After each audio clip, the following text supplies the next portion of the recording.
What's going on, world? It's your boy Gemini Brown here, back with another episode of Kicking Knowledge. Today, we'll be taking a look at this week's forecast, seeing what the stars have in store for us. So, let's get into it.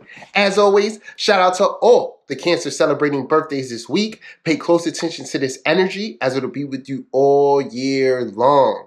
Before we get into it, for anybody who doesn't know, I have my astrology classes, the Lion's Den, meeting Wednesdays and Sundays. Feel free to send an email if you're interested. This week, or really this whole season, we're going to be focused on looking at different components of Cancer energy and understanding it. So last week, we did our moon signs, started to talk about parent-child relationships, and we're going to continue that. So like I said, if you're interested, just reach out. So getting into this week, it's a lot of movement. It's a lot of movement. We got Mercury and Mars changing signs, which I want you to really lock in and notice. Pay attention to any changes in your motivations, your thinking, okay, your desire nature. With both these signs going into Cancer and Taurus, this would indicate that we are becoming more, or going to be more security oriented over these next few weeks. For some, that's going to be wanting to indulge more within the senses. For others, that's like focusing on getting your money right. Okay.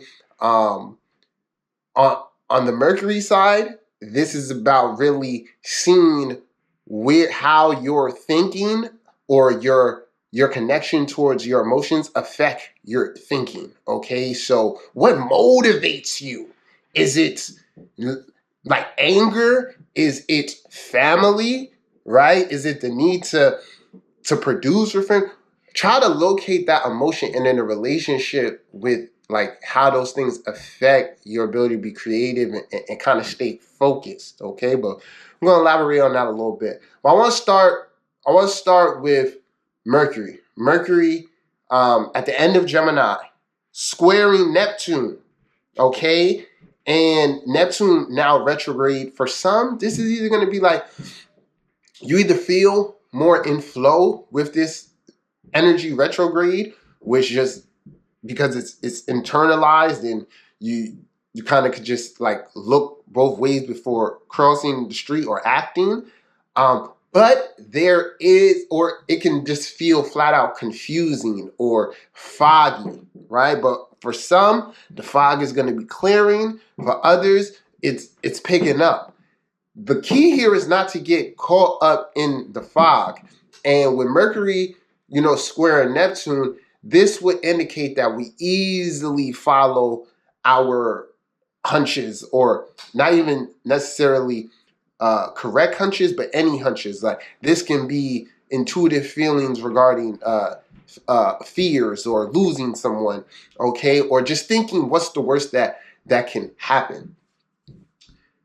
The mind just needs to be refocused here. One of the ways in which you can get a handle of this energy is meditation, is reading something that enhances the imagination. Okay, so rather than let your imagination take you away, use it towards your benefit. Really seek to visualize particular things that can bring a particular layer of like emotional calmness and all of that. Okay, but like I'm saying, pay attention to those towards your moods. Okay, and what are you fearing? What's coming to mind? And I guess kind of like you always want to decipher it, but I'm telling you, don't just trust that instinct, because chances are we may not be perceiving it correctly.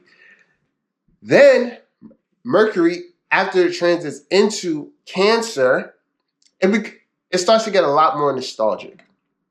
And with the presence of the sun already been in Cancer, things from the past can be coming into view. And I don't know who this message is for, but I'm pretty sure it applies to some. The way these energies were flowing from Gemini into Cancer, this can be a time, and then, because Venus is in Gemini. Let me not forget that now. Venus is in Gemini. And eventually, it's going to come and square Neptune too. No, I don't know who needs to hear this, but if you didn't know that person in high school, you probably don't need to know them now. If you were secretly infatuated with them then, it's probably still just an infatuation. What I'm getting at here is, because like I said, it's all just based on what I see, what channels and everything. Security, comfortability, and especially when it comes to relationships, y'all. A lot of people date out of familiarity, not necessarily who's on their level. It's like, oh, this is easy access, and I kind of know them. So what I'm saying is, I could just see people, thinking, oh, like someone from their past. Like I said, this could be someone you just went to high school with, or you grew up around, but y'all never had nothing. This Neptune will have your ass thinking, oh, I think this is the go. More than likely, it may not be. And I'm not a pessimist. I'm just being real.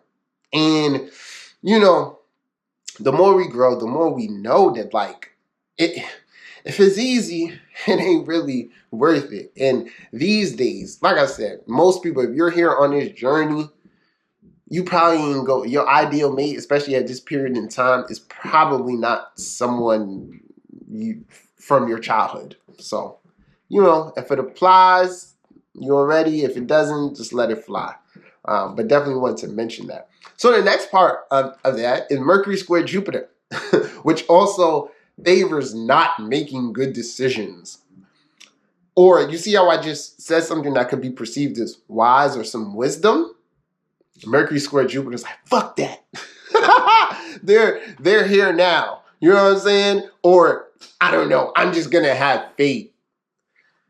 This aspect and because remember, Jupiter is in Aries, and Aries is like, fuck it. You know what I'm saying? Aries wants it. Aries wants it.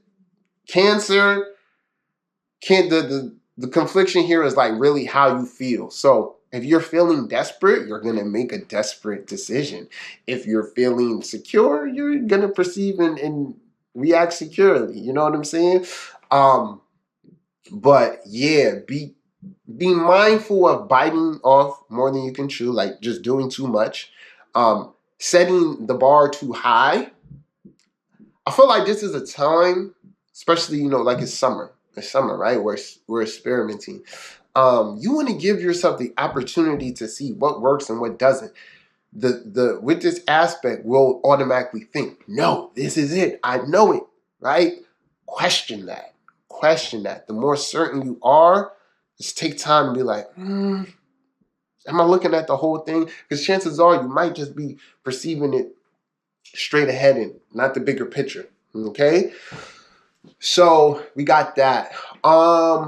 In terms of expression, I would just say express yourself, but others, it may be difficult for others to hear you. Okay? But depending on where this is happening, say this is happening in your 5th and 8th, you may just need to have the confidence to express that self. You know what I'm saying? And however they take it is how they take it. But yeah, little hard to listen under this influence. So we go ahead and we look at Mars and Taurus. And like I said, Mars, I like certain energies in Taurus because I look at Taurus energy as a stabilizing force. And I wanted to share with you guys my dream. Man, I believe like a lot of that Mars and Jupiter and Aries, along with like North Node, Uranus here in Taurus, this is really adding towards those increases of not just like the cost of living, but our relationship to those things. So I want to bring your attention to this dream I had. So in my dream, keep in mind, dreams are like subconscious feelings about stuff, so I think we're all trying to be good-spirited about the increase in, especially the gas, because if we really be real with ourselves, and in my dream, I had like more than half of a tank, like 3/4 of a tank full, right? And I decide, I'm like, you know what? I'm gonna go fill up my tank and see how much it takes to fill this. This isn't a dream or whatever. And so it's almost full. And then in the dream, I'm pumping the gas and watching it, and that motherfucker is just going. The price is just keeps on going up. But keep in mind, my car's not empty or whatever. So then, essentially, I just started expressing myself to the worker there, letting them know, like, this is some bullshit. You guys are actually just taking advantage of the plight of the people right now. Da, da, da, da. I ranted. It's good to have this interaction within a dream to really be real with yourself about how you feel, right? Because we've all been trying to be good sports, and I haven't really, let my frustration out about it. It's not a good feeling to know that, like, I'm being taxed this way just to be on the road, Say all that to say this, party people. For myself, I'm gonna take these transits to really evaluate my relationship with security. Particularly, so for a lot of people, that would be like with food and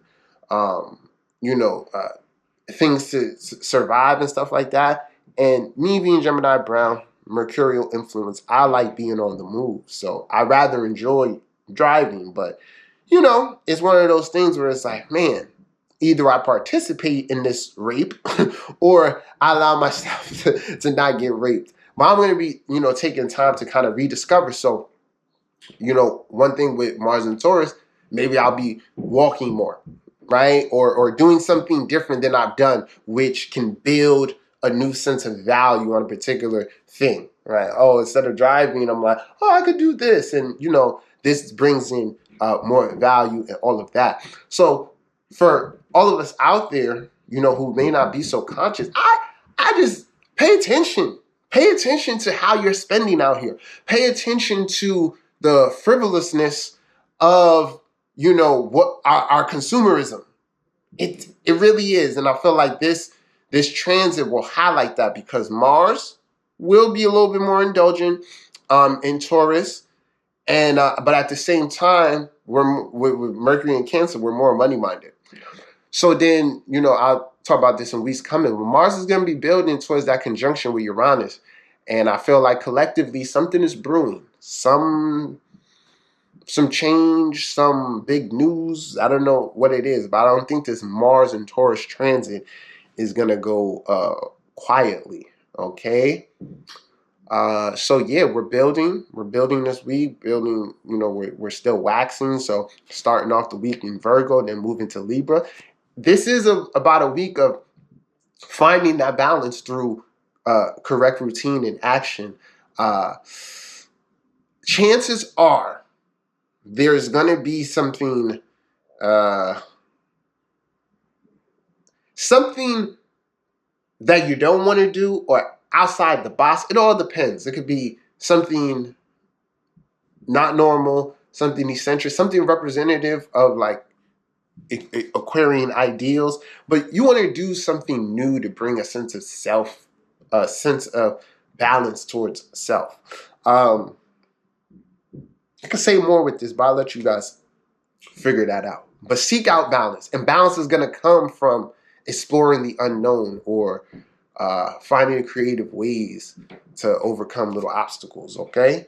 Being resourceful. You'll be forced to be resourceful, all right? So this is my interpretation of this week's forecast. Feel free to chime in. Let me know what you think, how your week's going. If you haven't subscribed to my channel, you could do so now. If you need a reading, check my website, send me an email. Till next time, peace.